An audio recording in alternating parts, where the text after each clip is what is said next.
All right, so beautiful day here in Malibu. I'm out painting with Ariah today. We're both thinking of making something of this scene here. I want to primarily focus on the reflections on the wet sand. The tide is going to stay low today, so it's an opportunity to practice painting reflections. So Ariah, what size you got going here today? Got 20 by 24. 20 by 24. Exciting. All right, stretch canvas, and I'm going with a 16 by 20 inch panel, and I've got my usual palette of colors. Thinning some burnt sienna with odorless mineral spirits. It's kind of nice to be painting on a plain white panel. I've been painting over old paintings lately, as you guys probably know. And even though there are some advantages to painting over old paintings, for example, having bits of the old painting show through in the new painting, that can be kind of interesting. There are some disadvantages though, and the main disadvantage is that I'm not able to get transparent passages, which is something I like to get in my painting, in particular in the darks, because I need to use opaque paint to cover up the old painting. So I'm excited about having transparency to work with, in particular in the reflections. Let's see how Ariah's doing here. All right, so you're starting right in with shapes without really sketching out a design, right? Yeah, I figured I want the rocks to have a nice flow to them. I want a good positive and negative space, and sometimes when I block in too dark, I just get a real indistinguishable mass of rocks. So I'm going to try to be a little bit more selective about how I layer. All right, so I want to sketch out the shape of the wet sand. So the wet sand will be right here. Actually even come up like that, and it will be reflecting the rocks, and then there'll also be bits of reflected sky in the wet sand. All right, stepping back about 10 feet, and I do like the shape of the rocks. I do want to make sure though that the bottom of the rocks is not a straight line going off the edge. I want to have an irregular line along the bottom. So I'm now being a bit more specific with the shape of the rocks. And Ariah and I were just talking about how challenging it is to paint this group of rocks and end up with a nice painting, or a painting that we feel works. But that's maybe what keeps us coming back, is the challenge.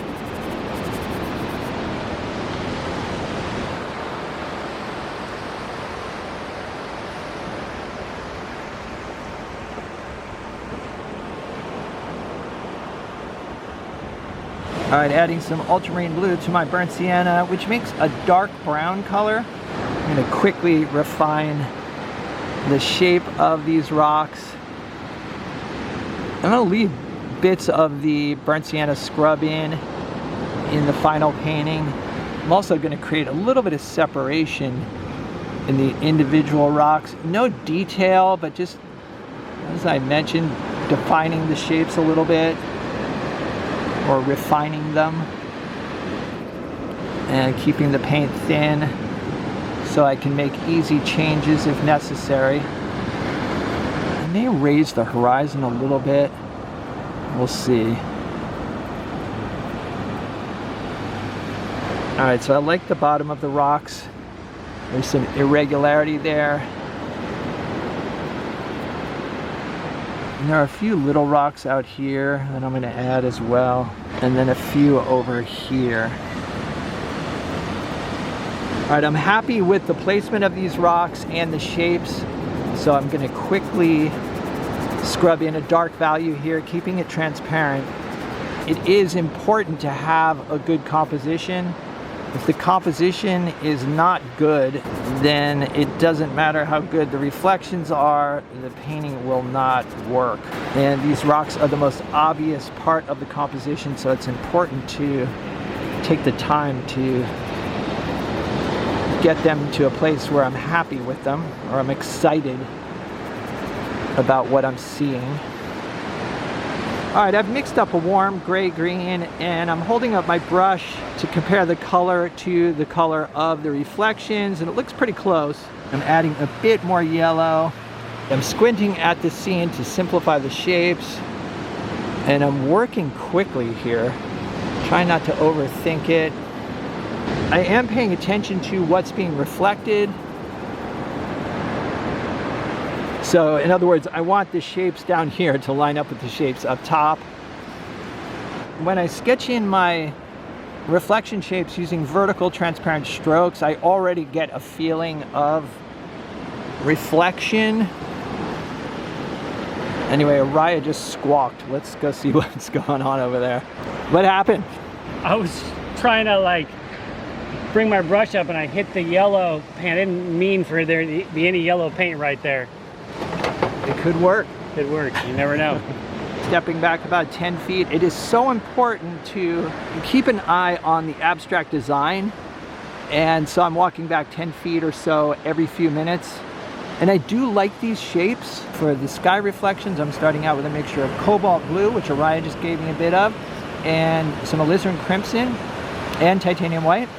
And the sky reflections in the wet sand are lighter in value than the reflected rocks, which makes sense, obviously, because the sky is lighter in value than the rocks. However, the difference in value is pretty subtle.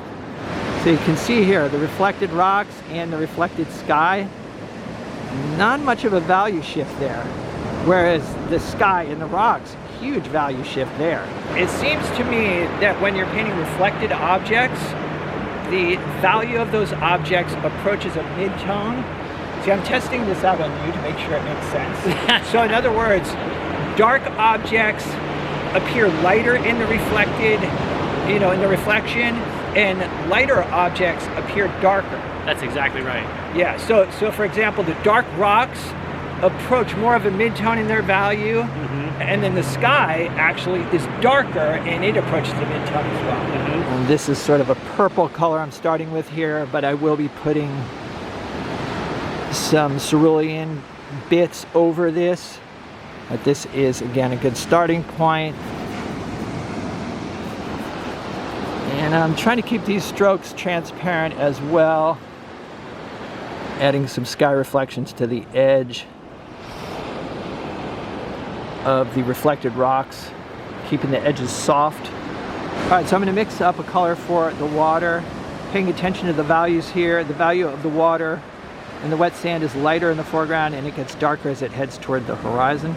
Starting with a mixture of titanium white and cobalt blue with a touch of cadmium yellow medium.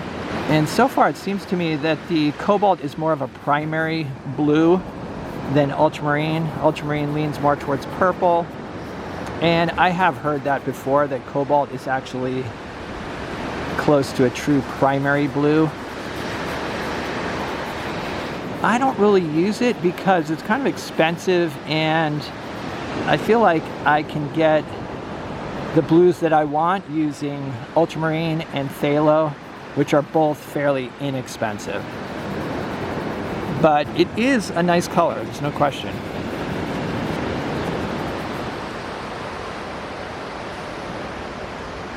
And so I've added a bit more titanium white and cadmium yellow medium to the mix to lighten it up and warm it up as it comes closer to shore.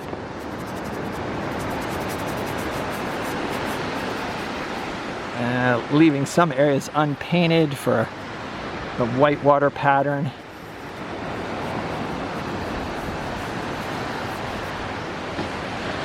Alright, for the sky, I've got a mixture here of ultramarine blue, phthalo blue, titanium white, and the last bit of Ariah's cobalt.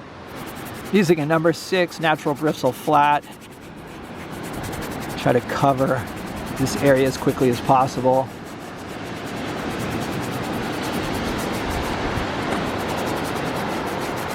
Thinning with odorless mineral spirits and Gamblin's Neo McGilp, which is sort of like liquid. Allows me to cover the panel quickly. The sky is too dark, but it's okay. It's a good starting point. So it looks like you're going with vertical strokes for your reflections as well. Yeah, I really liked how yours played out. Yeah, the vertical strokes and the transparency really works. Yeah, the planning of that at the first stages is really crucial. All right, the sand appears to be a warm gray. My go-to mixture for a warm gray is ultramarine blue, burnt sienna, and titanium white. I think the value's a bit too dark, but that can be adjusted. Now I'm using a number 8 natural bristle flat. This brush holds a lot of paint, allows me to cover the panel quickly. I like the look of a natural bristle scrub-in as opposed to a synthetic scrub-in. The natural bristles create really nice visible strokes. So I have scrubbed in everything except the whitewater, and I do like the way it's shaping up. I feel like there needs to be more whitewater out here. I'm gonna use my paper towel to wipe out some of this darker water. I've got some titanium white here with a bit of alizarin crimson in it, keeping the paint thin and going over this whitewater pattern. I feel like I want some whitewater here. Some little waves breaking in the foreground. Something like that. It's interesting how the reflections are kind of almost a rust color, you know? I noticed that as well. You put a few bits of whitewater over that, you're good to go. I think so. All right, so now refining some of the colors. And it seems that the darkest darks are purplish in color. And I want to have my darkest darks to be a color as opposed to just a black or a gray. I want color in there. And I also don't want them to be too dark and heavy. So I'm keeping the mix transparent, and I'm keeping in mind the fact that these darks will seem less saturated and darker in value when they get indoors. And these rocks up here are warmer and a bit lighter in value, so I added some cadmium yellow medium to the mix. And for this area over here, I added a bit of burnt sienna. All right, so it's darker, but it doesn't seem to be heavy and lifeless. So that's good.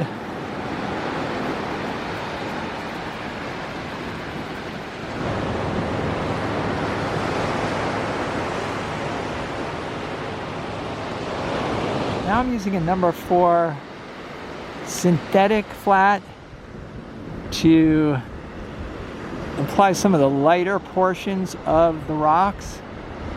And I don't want the value of these lights to be too light, because even the lit portion of the rocks is not very light in value, actually. Kind of closer to a mid-tone. So I'm comparing the value of the lit portion of the rocks to the sky in order to get the correct value, or close to the correct value. And I'm stepping back frequently to make sure that it's reading properly. Experimenting with some cloud shapes here, using a mixture of titanium white and burnt sienna, which makes a really nice warm white.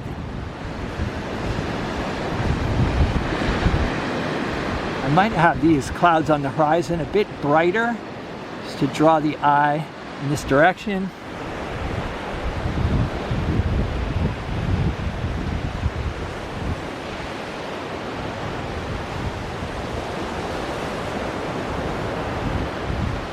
All right, Ariah's wrapped it up here. Let's take a look. Lots of nice thick paint. You gotta get rid of that right there. I want to go close so you can see the texture. Yeah, you really load it on, which I love. Yeah, it looks great.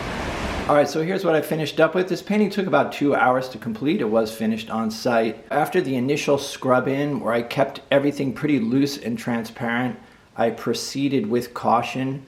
My usual process is to start building up the painting using thicker paint and more deliberate strokes. But I tried to keep some of the subsequent thicker strokes loose as well. So when I painted in the sky, even though I was using thicker paint, my brush strokes were, like I said, more scrubby as opposed to short, deliberate strokes. I did use deliberate strokes in the rocks just because I think it helps to create a feeling of structure. The reflection of the rocks in the wet sand is the only part that I kept completely transparent.